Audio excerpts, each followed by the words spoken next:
А вы знали, почему в советской армии нельзя было отдавать честь без головного убора? Многие думают, что это просто формальность. На самом деле, это вопрос смысла, дисциплины и военной логики. Воинское приветствие изначально не жест рукой. Это приветствие знаменем, символом части и государства.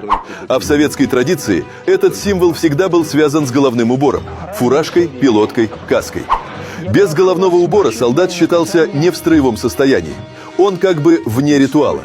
Поэтому махать рукой без фуражки означало пустой жест, лишенный содержания. Воинское приветствие – это элемент строевой выучки, а не вежливости.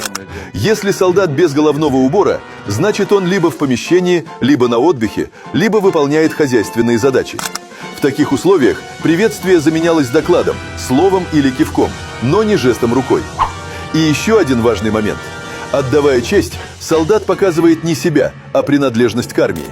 А принадлежность в советской системе начиналась с формы, полностью надетой, включая головной убор.